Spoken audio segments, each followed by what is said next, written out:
Good morning all of you student. आज हम एक टॉपिक लेके आए हैं आपके लिए, सब्जेक्ट पीडियाट्रिक्स का। टॉपिक का नाम है RDS, respiratory distress syndrome. It is also known as hyaline membrane disease.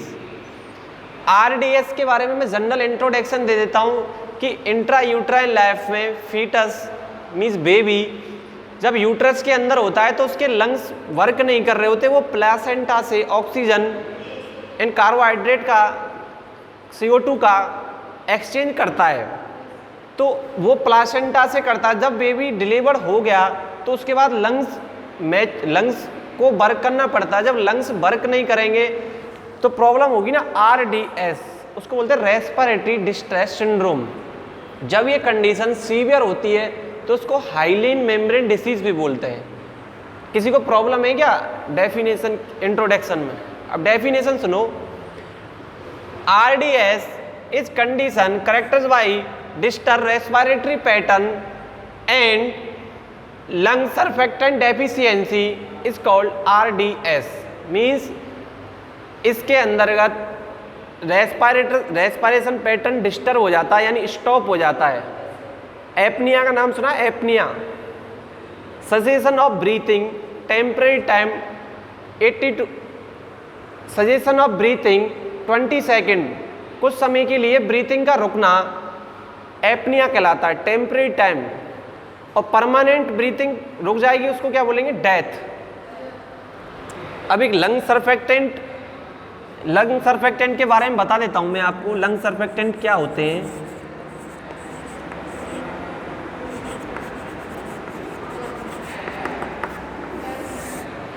Lung surfactant intra uterine life में फीटस के योग सैक से एंड लीवर से सिंथेसाइज होते हैं। यह इंट्रा यूट्राइन लाइफ में 20 वीक ऑफ गेस्टेशनल एज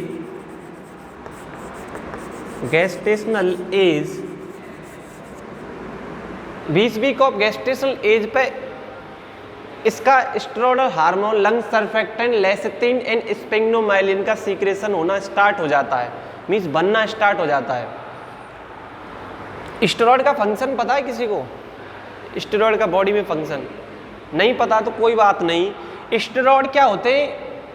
ये बॉडी एक्टिविटी को इंक्रीज कर देते हैं, मेटाबॉलिक रेट को बढ़ा देते हैं। अब सुनो,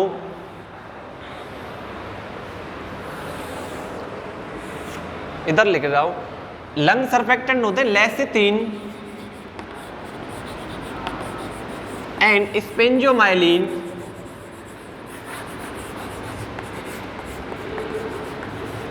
ये दोनों अलग अलग है। लेसिथिन एंड स्पेंजोमाइलिन ये दोनों लंग सर्फेक्टेंट है। ये सीक्रेट होते हैं, इट सीक्रेट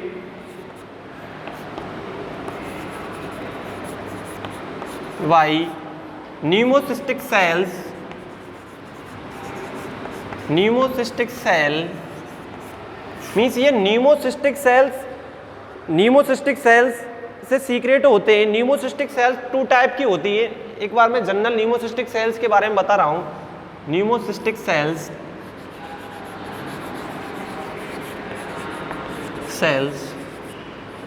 ये 2 टाइप्स की होती हैं। Type first and type second. Type first में क्या होता है? ये 95% होती है, 95%। ये क्या रेस्पिरेशन में हेल्प करती हैं।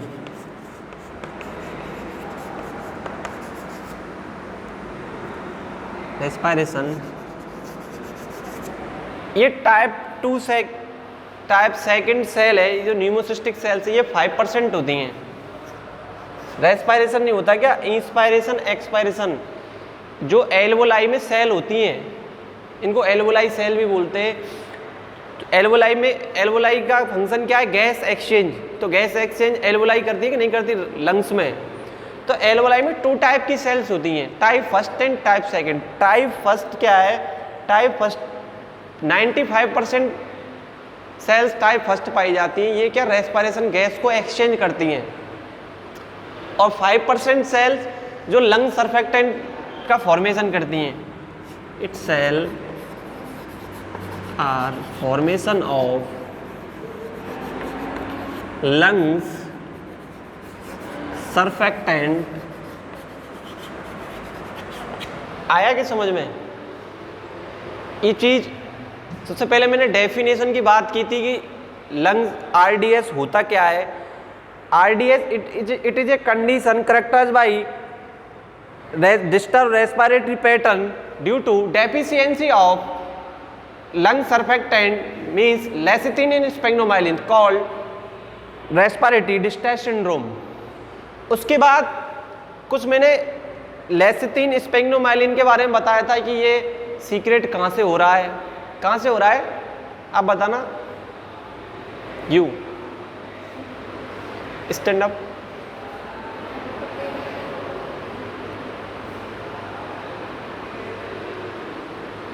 सुनो, सिट डाउन, बैठ जाओ। लेसिथिन एंड स्पेग्नोमाइलिन ये बेबी के फीटस के योग सैक एंड लिवर एवं लंग्स की सेल जो एल्वोलाई सेल है वो ये तीनों चीज सिंथेसिस करने में हेल्प करती है। स्टेरॉयडल ये एज ए स्टेरॉयड है, समझ रहे हो क्या। उसके बाद मैंने बताया था कि कितने वीक पे स्टार्ट होने लग जाता है लंग सर्फेक्टेंट। कोई गेस्टेशनल एज तो होगी कि किस एज में स्टार्ट होगा, 20 वीक पे, 20 वीक ऑफ गेस्टेशनल एज। उसके बाद मैंने बताया था कि एल्वोलाई में 2 टाइप की सेल्स प्रेजेंट होती हैं लंग्स जो रेस्पिरेशन एंड सर्फेक्टेंट को रिलीज करने में हेल्प करती हैं। वो है type first cell. Type first cell कितनी % होती है बताइए कोई, आप बताना। क्या 95% हेल्प। क्या क्या हेल्प करती है, क्या फंक्शन है इनका? Sit down, thank you. हाँ, जो 95% सेल्स होती हैं वो क्या गैस का एक्सचेंज करती हैं, और जो 5% सेल होती हैं जो लंग सर्फेक्टेंट का रिलीज करती है, 5% सेल होती हैं। उसके बाद मैं आपको इसको रफ कर रहा हूँ।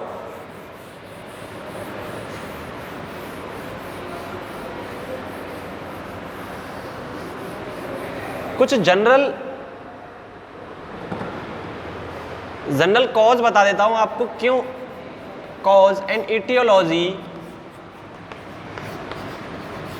नहीं समझ में आया तो पूछ लेना, और ऑनलाइन वालों से भी निवेदन है अगर नहीं समझ में आया तो कमेंट सेशन में आप कमेंट कर दें, जब मेरे को टाइम मिलेगा मैं रेस्पॉन्स कर दूंगा। अभी क्या है, कमेंट सेशन शो नहीं हो रहा। कॉज क्या हो सकते हैं? यदि मदर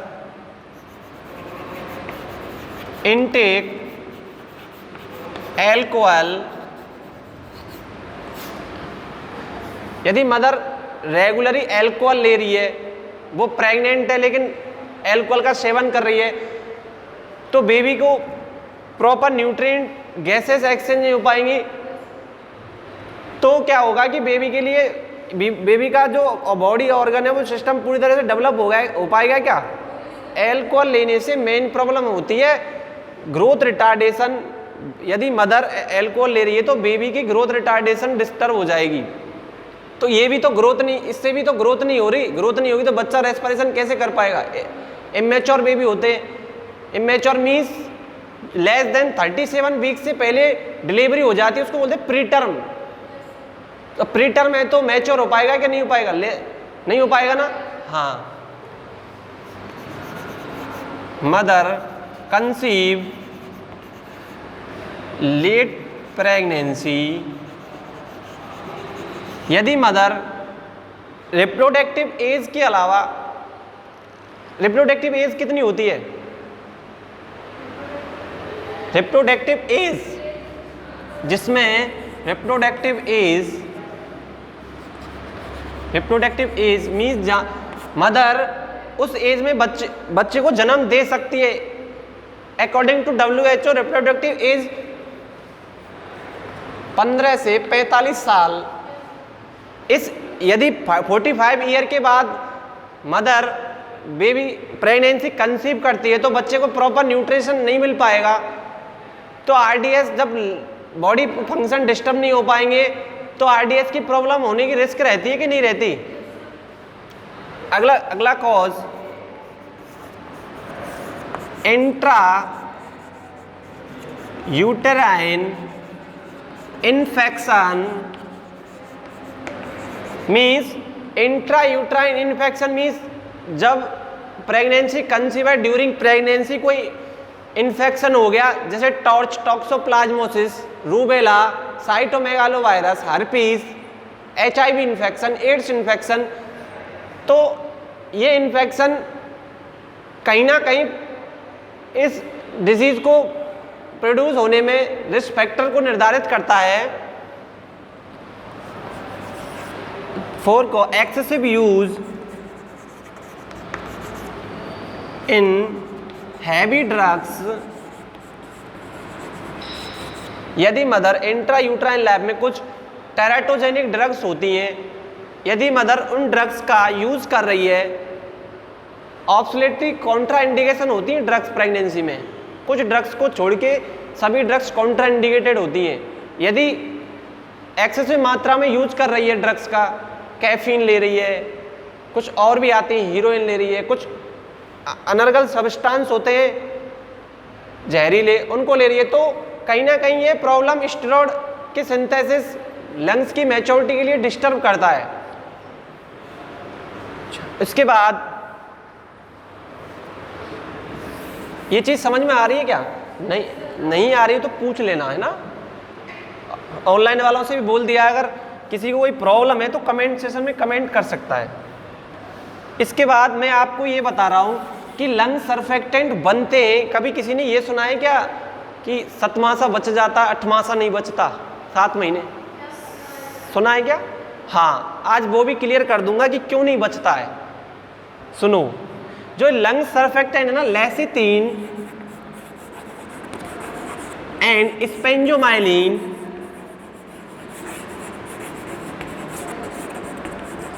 ये दोनों अलग हैं। लेसिथिन एंड स्पेंजोमाइलिन दोनों स्टेरॉयडल हैं, समझ रहे हो, दोनों स्टेरॉयडल हैं।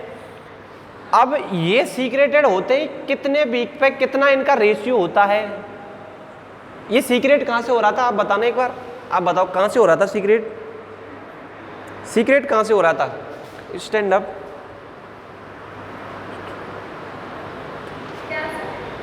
ये लेसिथिन, स्पेंजोमाइलिन, ये लिपिड सब्सटेंस भी होते हैं, ये कहाँ से सीक्रेट हो रहे थे? स्टेरॉयडल हार्मोन के साथ साथ लिपिड सब्सटेंस भी हैं, ये कहाँ से हो रहे थे? मैंने बताया था ना कि लेसिथिन, स्पेंजोमाइलिन सीक्रेट कौन कौन सी फेटस से हो रहे हैं, कहाँ से हो रहे हैं, एक बार बताओ। बैठ जाओ, सिट डाउन, थैंक यू। सुनो, लेसिथिन, स्पेंजोमाइलिन, ये क्या है? ये इट सीक्रेट, मैंने बता दिया था कि यह सीक्रेट, इसका secretion yolk sac and liver and pneumocystic cells, alveoli में सेल्स होती है 5% सेल, वो सीक्रेशन कर रही हैं। It is a lipid substance, it is a lipid substance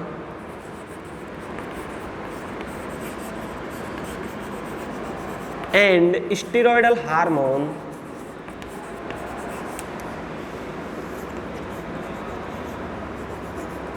ये लिपिड सब्सटेंस भी है। अब सुनो, अब ये सीक्रेट हो रहे हैं तो इनका क्या रेशियो होता है कि ये जब वर्क करते हैं 2:1 रेशियो पे, अगर यदि इनका है गेस्टेशनल एज के अकॉर्डिंग इनका रेशियो बढ़ता है। जो मैंने बताई थी ना 37 वीक के बाद डिलीवरी है तो टर्म डिलीवरी है, तो इसका किस किस गेस्टेशनल एज पे कितना रेशियो होता है वो मैं आपको बता रहा हूँ। सुनो,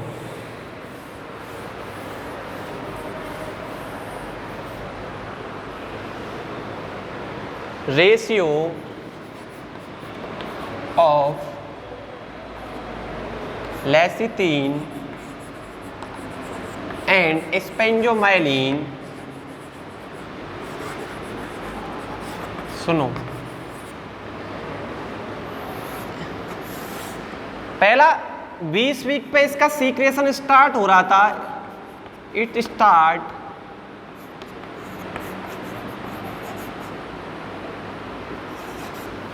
ऑफ सीक्रेशन 28 वीक 20 वीक पे इसका सीक्रेशन स्टार्ट हो रहा था। ये डाटा मैं बता रहा हूँ, ये एग्जैक्ट डाटा है, ये फिक्स है। कई बुकों में आप देखोगे कुछ डिफरेंस मिलेगा, जो मैं बता रहा हूँ वो एग्जैक्ट डाटा है जो 28 वीक पे है। 28 वीक पर इसका रेशियो 1:1 मीन्स दोनों ये लेसिथिन स्पेंजोमाइलिन ये दोनों अलग है। इनका रेशियो बता रहा हूँ मैं, lecithin and sphingomyelin 28 week of gestational age पे इनका रेशियो 1:1 ही रहेगा। उसके बाद 32 वीक ऑफ गेस्टेशनल एज इनका रेशियो 1:2 हो जाता है।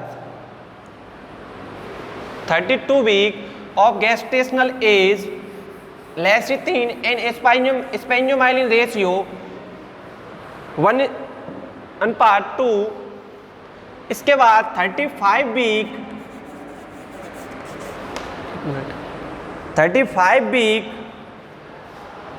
Of gestational age ratio will be 2:1। अब सुनो, जब 20 वीक पे इसका फॉर्मेशन स्टार्ट हो रहा है, उसके बाद 28 week of gestational age, gestational means गर्भावस्था की उम्र, हिंदी वर्ड बता रहा हूँ, उसके जब ये दोनों लेसिथिन एंड स्पेंजोमाइलिन का ratio 28 week of gestational age पर 1:1। आप ध्यान से सुनो, ये चीज ही इसको बताएंगे कि क्यों डिस्टर्ब हो रहा है, कैसे 7 महीने का बच्चा जी पाता है, कैसे 8 महीने का नहीं जी पाता। ये आपने जनरली आपने देखा होगा कि 7 मासा बच जाता, 8 मासा नहीं। ये वही मैं प्रॉब्लम बता रहा हूँ कि इसका रेशियो 28 वीक पे 1:1 हो जाएगा। उसके बाद 22 week of gestational ratio 1:2 means जो स्पेंजोमाइलिन है ना, इसका जो लेसिथिन है इसका रेशियो तुलना में स्पेंजोमाइलिन की ज़्यादा होना चाहिए, तभी तो बेबी एक्स्ट्रा एनवायरनमेंट में सरवाइव कर पाएगा। यदि इनका रेशियो गड़बड़ आ गया तो बेबी की डेथ हो सकती है, रेस्पिरेटरी अरेस्ट हो जाएगा। तो मीन्स 28 वीक पे रेशियो हो गया 1:1, 32 वीक पे 1:2 मीन्स लेसिथिन हो गया 1 और एंड स्पेंजोमाइलिन हो गया 2। समझ रहे हो? अब 22 वीक ऑफ गेस्टेशनल एज पे क्या रिस्क रहती है ना बच्चे मरने की, रहती है ना? गलत कह रहा हूं क्या? दोनों का रेशियो इसकी तुलना में इसका ज्यादा होना चाहिए लेसिथिन का। समझ रहे हो? ये दोनों स्टेरॉयडल हैं। अब सुनो, 35 वीक ऑफ गेस्टेशनल एज इसका रेशियो 2:1 हो जाता है। ये नॉर्मल रेशियो है, इतना होना चाहिए, ये नॉर्मल है। यदि इससे कम है तो कंडीशन आरडीएस को रिस्क कर सकती है। क्या ये 35 वीक पर कम इसलिए हो जाता है क्योंकि जो लंग्स के सरफेक्टेंट है ना प्रॉपर मैच्योर करते हैं, ये एनाटॉमिकली बढ़ता है, ये डिक्रीज होता है। समझ रहे हो? ये एनाटॉमिकली कंडीशन में वर्क करती है। जो लेसिथिन अगर बढ़ा है, यदि स्पेंजोमाइलिन कम है तो कंडीशन क्या रहेगी? आरडीएस की रहेगी। कंडीशन हो सकता है आरडीएस। समझ रहे हो? कभी कभी क्या है कि कुछ बच्चों को वेंटिलेटर पे इंक्यूबेटर पे रख के भी तो सरवाइव किया जाता है, लेकिन कुछ नहीं कर पाते। मैं बताऊंगा क्या ड्रग्स दी जाती है। इतना इसका रेशियो समझ में आएगा क्या? आप बताना एक बार, स्टैंड अप, आप खड़े हो जाओ, आप हो जाओ, एक बार रेशियो बताओ कितने वीक पे हो रहा है?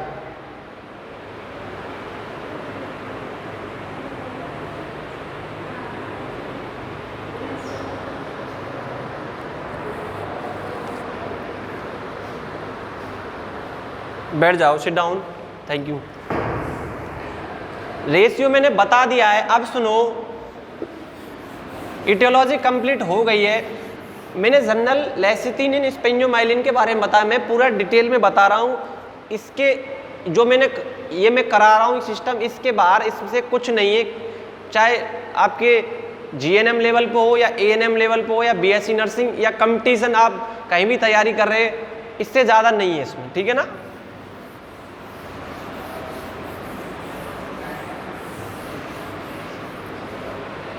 अब मैं साइन एंड सिम्टम बता रहा हूं आपको। Sign and symptom of RDS. Online वालों से बोल दिया है, अगर किसी स्टेप में आपको डाउट हो तो कमेंट सेशन में कमेंट कर देना, ठीक है। अब मैं बता रहा हूँ sign and symptom of RDS means respiratory distress syndrome के क्या क्या साइन सिम्टम होते हैं। First, nasal flaring,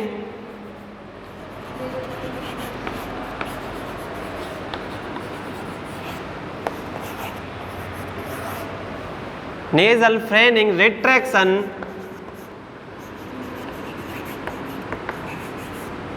and grunting. इसको ट्राइड फीचर भी बोलते हैं। Triad feature, triad symptom and RDS. कोई पूछे कि रेस्पिरेटरी डिस्ट्रेस सिंड्रोम के ट्राइड फीचर क्या है, मीन्स ट्राइड सिम्टम क्या है। पहला है नेजल फ्लेयरिंग, दूसरा रिट्रैक्शन, तीसरा गंटिंग। नेजल फ्लेयरिंग मीन्स जो नोज होती है, नोज जब बेबी डिलीवर होता है तो जैसे मैं इंस्पायरेशन कर रहा हूँ सांस का, तो नोज के जो नोस्ट्रिल से चिपक जाते हैं, उसको बोलते हैं nasal flaring. It is a earliest sign symptom of RDS. Nasal flaring, nasal flaring,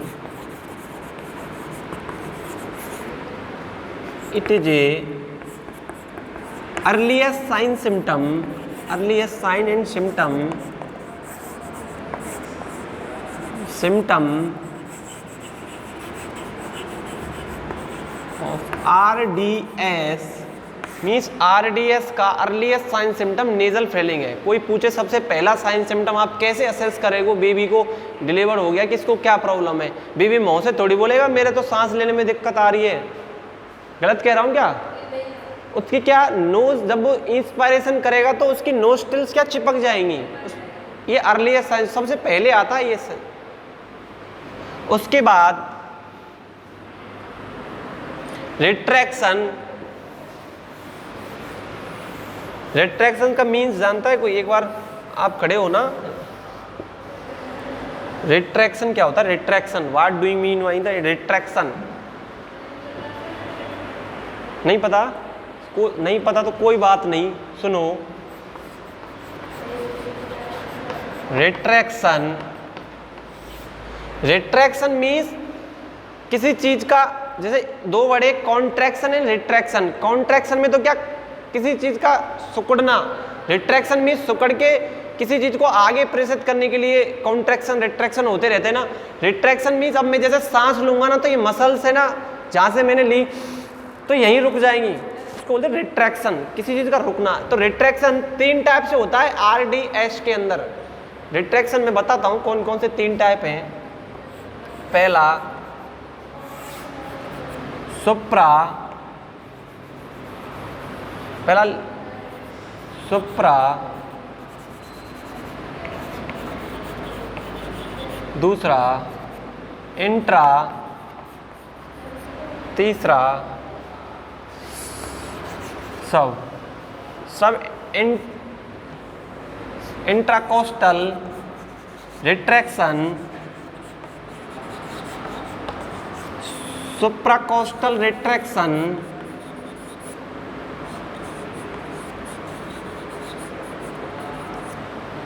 ये सब कोस्टल रिट्रैक्शन।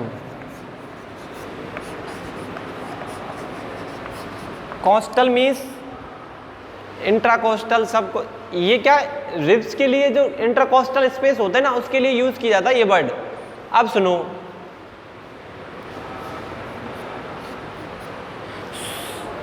सुप्रा मीन्स ऊपर वाला। यहाँ पर यदि रिट्रैक्शन है, जैसे मैं सांस ले रहा हूँ और छोड़ रहा हूँ, तो मसल्स क्या उसी पोजीशन में रह रही है जिस टाइम में एयर इंस्पायरेशन कर रहा हूँ। ये क्या सीवियर कंडीशन होती है। It is a severe condition, it is a severe condition, severe condition. अब इंट्रा का सुनो, इंट्रा मीन्स बीच वाला। सुनो, जब मैं एयर इंस्पायर कर रहा हूं, मैंने एयर इंस्पायरेशन कर ली, उसके बाद छोड़ रहा हूं, तो मसल्स क्या मूवमेंट नहीं हो रहा, वहीं के वहीं रुक रही हैं। चेस्ट नॉर्मली डाइफॉर्मेटिक रेस्पिरेशन होती है बेबी में, मीन्स एब्डोमेन का राइज एंड रिकल होता है ड्यूरिंग इंस्पायरेशन एंड एक्सपायरेशन। तो क्या होता है, अडल्ट में डाइफॉर्मेटिक रेस्पिरेशन नहीं होती है, मेनली चिल्ड्रन एंड न्यूबॉर्न में होती है। अब सुनो, intercostal means it is a moderate condition, moderate condition. ये मॉडरेट कंडीशन है जब ड्यूरिंग इंस्पायरेशन, जब जो इंटरकोस्टल स्पेस है स्टर्नम के दोनों तरफ मिड साइड में, डायफ्राम से अबव एंड क्लेविकल बोन से बिलो, यहाँ पर यदि रिट्रैक्शन है उसको बोलते हैं इंट्राकोस्टल रिट्रैक्शन। समझ रहे हो? उसके बाद सब कोस्टल रिट्रैक्शन। सब coastal means it is A mood, sorry ये चीज सुनना, जो इंट्राकोस्टल रिट्रैक्शन है it is A mild condition है।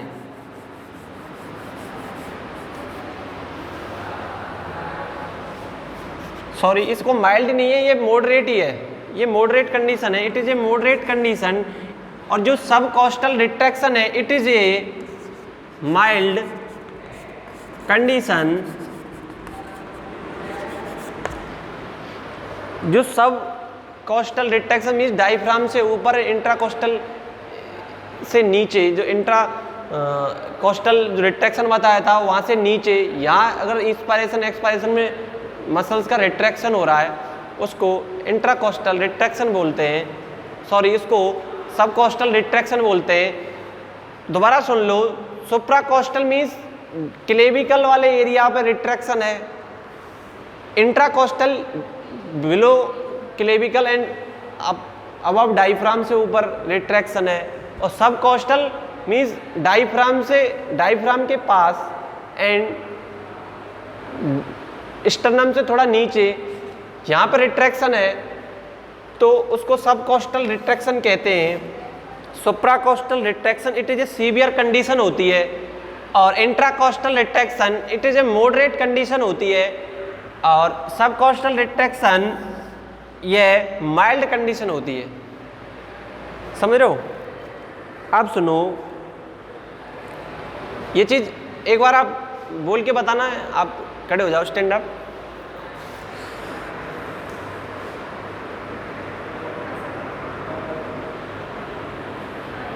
इंट्राकोस्टल, सब कोस्टल बताओ।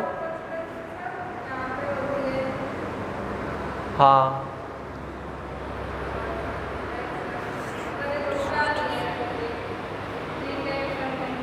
अच्छा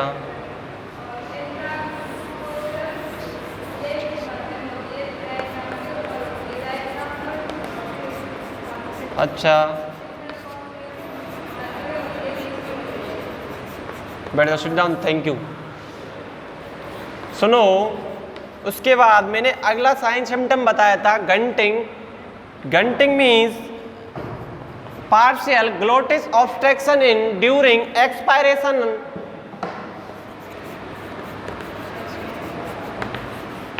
ये टॉपिक थोड़ा डिफिकल्ट है, इसको समझना। गंटिंग का क्या होता है? Grunting means partial glottis obstruction during expiration, means जब सांस को छोड़ रहे हो, जब पार्शियल ऑब्स्ट्रक्शन होगा ग्लोटिस में, उसको बोलते हैं गंटिंग। तीनों साइन सिम्टम क्लियर हो गए क्या? पहला नेजल फ्रेनिंग, ड्यूरिंग इंस्पायरेशन नोस्ट्रिल्स का चिपक जाना, दूसरा मैंने रिट्रैक्शन का मैंने बता ही दिया, मॉडरेट कौन सा है, माइल्ड कौन सा है, सीवियर कौन सा है। उसके बाद गंटिंग का बताया मैंने, ऑब्स्ट्रक्शन ड्यूरिंग एक्सपायरेशन इन ग्लॉटिस, मतलब ग्लॉटिस में ऑब्स्ट्रक्शन हो रहा है ड्यूरिंग एक्सपायरेशन, आप एयर को बाहर छोड़ रहे हो। अब सुनो, ये चीज़ समझ में आ गई क्या आपको? क्लिनिकल फीचर हो गया है। उसके बाद जनरल क्लिनिकल फीचर जैसे ट्रैकीपीनिया मीन्स इंक्रीज रेस्पायरेशन। अब मैंने ये रफ कर दिया। उसके बाद मैं बता रहा हूँ आपको डायग्नोस्टिक एवेल्युएशन। क्या डायग्नोस्टिक एवेल्युएशन है, कैसे आप इसको डायग्नोस करोगे कि आरडीएस है क्या कोई और प्रॉब्लम है। सुनो,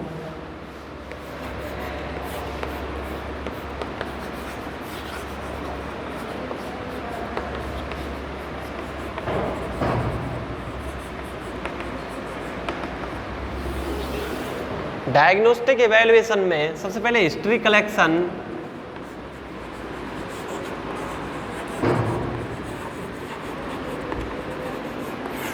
हिस्ट्री कलेक्शन में कौन कौन सी history, past medical history, present medical history, जो मदर की गायनेकोलॉजिक, एंटीनेटल, पोस्टनेटल जो हिस्ट्री कलेक्ट करते हैं वो करते हैं। अब सुनो, उसके बाद फिजिकल एग्जामिनेशन,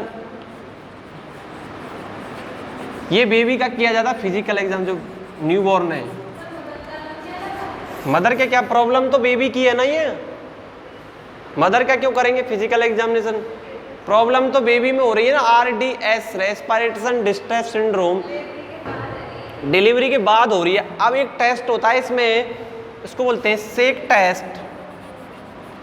टेस्ट, इसको बबल टेस्ट, ये स्पेसिफिक टेस्ट है, ये बता रहा हूँ मैं। आप सुनो, ये सुनो, ये डिलीवरी से पहले किया जाता है ये टेस्ट। ये चीज़ ध्यान रखना आप, क्योंकि पहले कंडीशन को पता चलता है कि बच्चा का लंग्स मैच्योर है कि नहीं। जब क्या फ़ायदा, जब डिलीवरी हो जाएगी, बच्चे की डेथ हो जाएगी टेस्ट करने से, कि जब क्या फ़ायदा निकलेगा। गलत बोल रहा हूँ क्या? गलत बोल रहा हूँ तो हाँ, गलत बोल रहा हूँ तो बता देना है ना। सुनो, सेक टेस्ट में क्या करते हैं, इसमें 0.5 ml amniotic fluid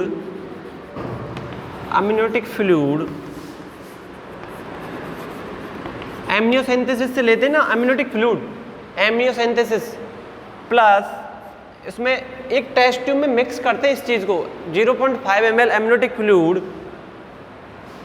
उसके बाद 96% 0.5 ml एथेनॉल, 0.5% एथेनॉल मिक्स करते कि नहीं करते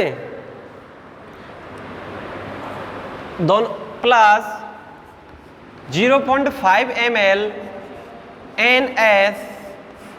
NS मीन्स नॉर्मल सलाइन।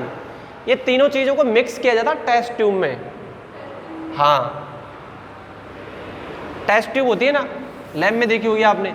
तो अब कंडीशन क्या होगी, इसको मिक्स करके, इसको सेक या बबल टेस्ट इसलिए ही बोलते हैं। किस लिए? सेक का मतलब क्या होता है पता है कोई? मतलब सेक का मीन्स हिलाना, बबल्स मीन्स बबूले। अब सुनो, अब इसको मिक्स कर दिया, उसके बाद रिजल्ट, यदि बबल्स मीन्स जहाग, बबल्स को जहाग बोलते हैं हिंदी में। Bubbles is present, so test is negative.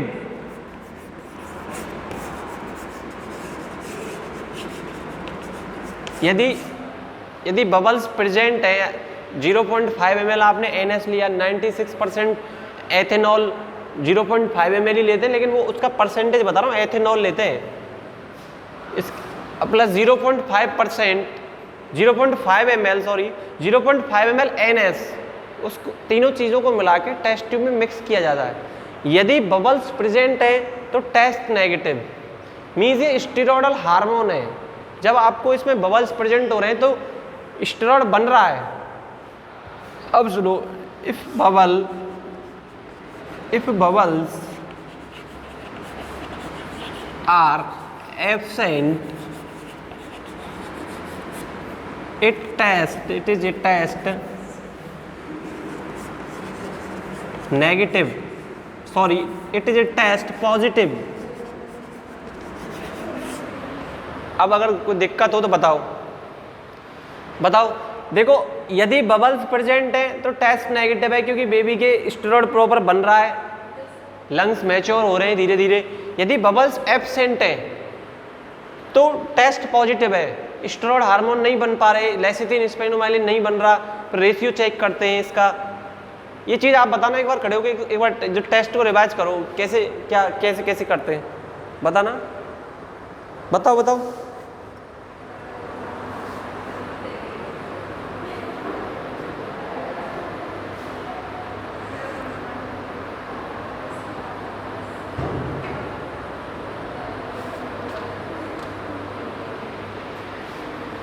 नहीं पता तो कोई बात नहीं। सुनो कि ये प्रीनेटल एग्जामिनेशन, एंटीनेटल एग्जामिनेशन के दौरान जब मदर एंटीनेटल विजिट पे आती है तो उससे क्या टेस्ट किए जाते हैं, जैसे एमनियोसेंथेसिस। एमनियोसेंथेसिस मीन्स एमनियोटिक फ्लूइड को 0.5 ml को सिरिंज में लेके 96% एथेनॉल के साथ मिक्स किया जाता है, उसमें 0.5 ml NS means normal saline के साथ टेस्ट ट्यूब में रखकर उनको सेक किया जाता, मीन्स हिलाया जाता, जिससे यदि टेस्ट ट्यूब में बबल्स मीन्स बबूले प्रेजेंट हैं तो टेस्ट नेगेटिव, यदि बबल्स एब्सेंट है तो टेस्ट पॉजिटिव। अब आया क्या समझ में? अब बताओ एक बार खड़े हो गए।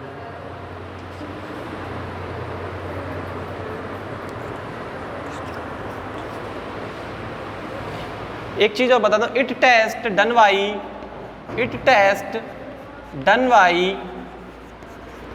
32 week of gestational age means 32 week of gestational age पे ये टेस्ट किया जाता है। कोई टेस्ट के टाइम भी तो होगा। 32 week of intra uterine life, भ्रूण की अवस्था। अब कोई प्रॉब्लम है क्या? है क्या? वो तो बता दो।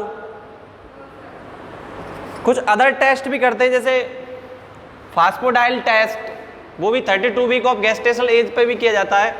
मैं यहाँ से इसको रब कर रहा हूँ। ये चीज अर्लीस्ट साइन, ट्राइड साइन, ये चीज ध्यान रखना आप है ना।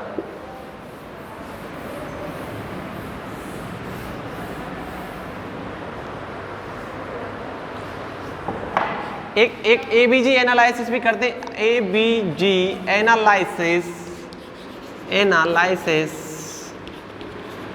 एनालिसिस का मीन्स पता है क्या?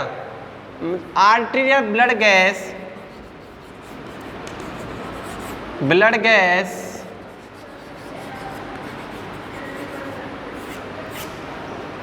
आर्टीरियल ब्लड गैस की वैल्यू भी असेस करते हैं। रेस्पिरेटरी एसिडोसिस, एल्कोलोसिस की कंडीशन, वो एक जनरल टेस्ट बताया था मैंने। वो जो स्पेसिफिक टेस्ट था वो सेक टेस्ट है, बबल टेस्ट है। उसके बाद में बात कर रहा हूं मैनेजमेंट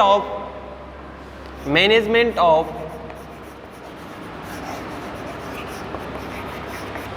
RDS।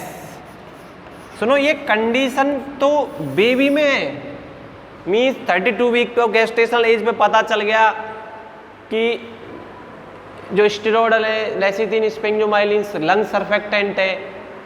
ये क्या है? ये पता चल गया कि लंग सर्फेक्टेंट नहीं बन पा रहा है बॉडी में, तो इसको ट्रीट करने के लिए कुछ मेडिसिन दी जाती है मदर में before delivery, 48 hour before.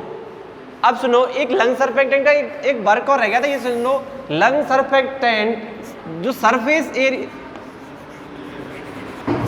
Area को डिक्रीज करते हैं, सरफेस एरिया को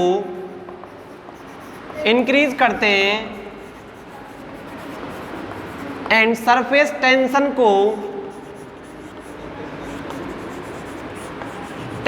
को डिक्रीज करते हैं।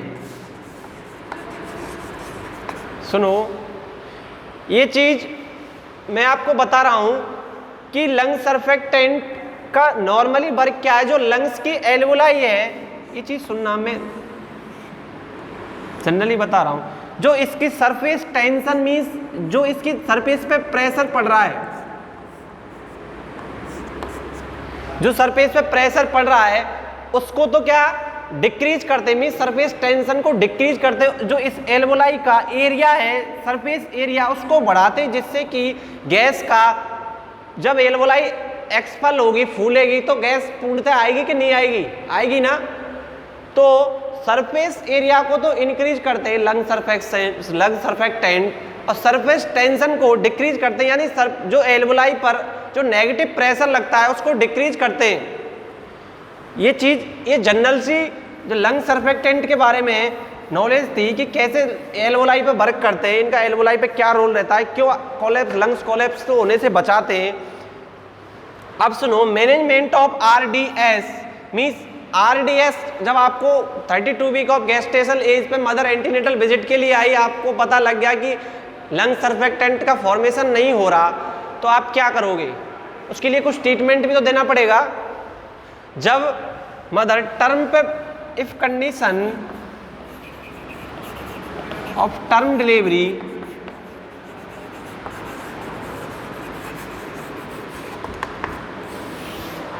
टर्म, जब कंडीशन टर्म पे होती है तो उसके लिए कुछ मेडिकल स्टेरॉयडल हार्मोन देते हैं। स्टेरॉयड जो बॉडी के फंक्शन को इंक्रीज कर देते हैं, जो मेडिसिन होती है जैसे डेक्सामेथासोन एंड बीटामेथासोन। सुनो, पहली ड्रग्स बता रहा हूं मैं, betamethasone,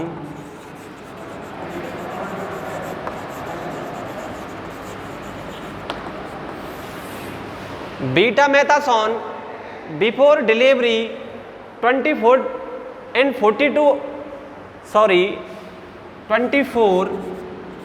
48 hours before delivery betamethasone का इंजेक्शन दिया जाए। Injection route give IM intramuscular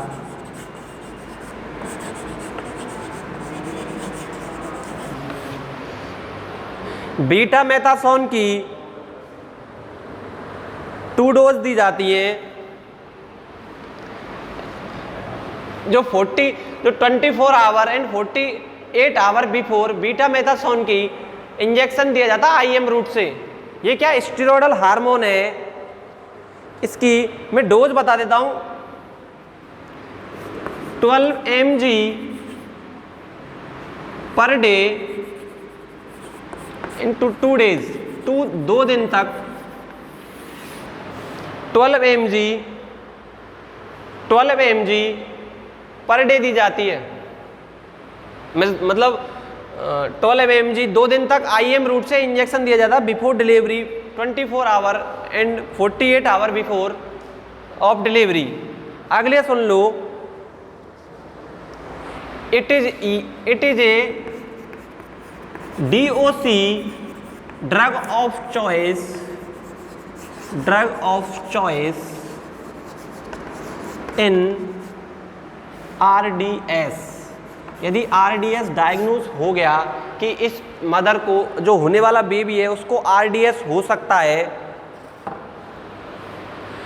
तो उसके लिए बीटामेथासोन की दिन में एक बार OD means 12 mg per day 2 दिन के लिए IM रूट से बीटामेथासोन का इंजेक्शन दिया जाता है। ये जो स्टेरॉयडल हार्मोन की तरह वर्क करता है, जो लंग्स को मैच्योर कराने में हेल्प करता है।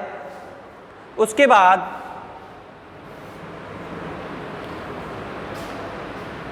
अगला, यहाँ से रफ कर रहा हूँ मैं एक बार, ऑनलाइन वालों कोई डाउट है तो बता देना कमेंट सेशन में। थोड़ा इधर इश्यू है जो कमेंट शो नहीं हो रहा, 1-2 दिन में इश्यू कंप्लीट हो जाएगा, मीन्स ख़त्म हो जाएगा। सुनो, डेक्सामेथासोन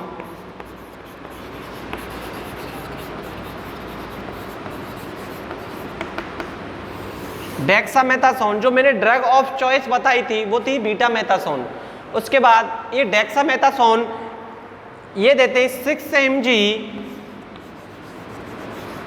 ऑफ बीडी, मतलब बीडी का मीन्स दिन में 2 बार, इनटू 2 days, 2 दिन तक 6 mg means BD 2 time IM route से डेक्सामेथासोन का इंजेक्शन दिया जाता है before delivery of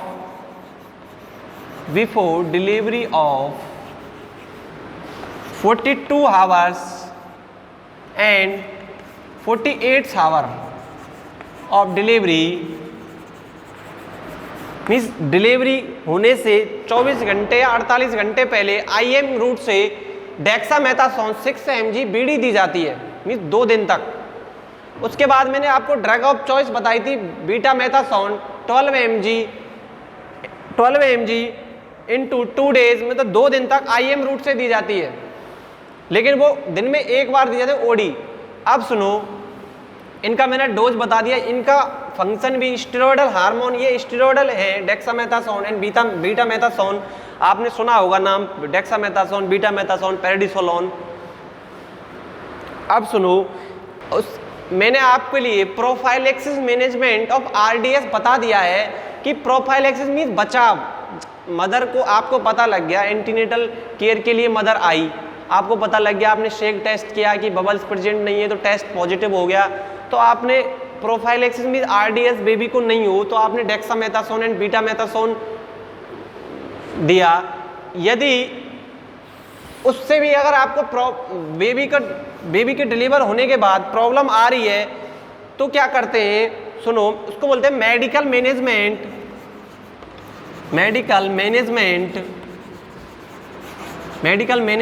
of RDS। Medical management of RDS में क्या करते हैं, सुनो, सबसे पहले O2 थेरेपी मीन्स ऑक्सीजन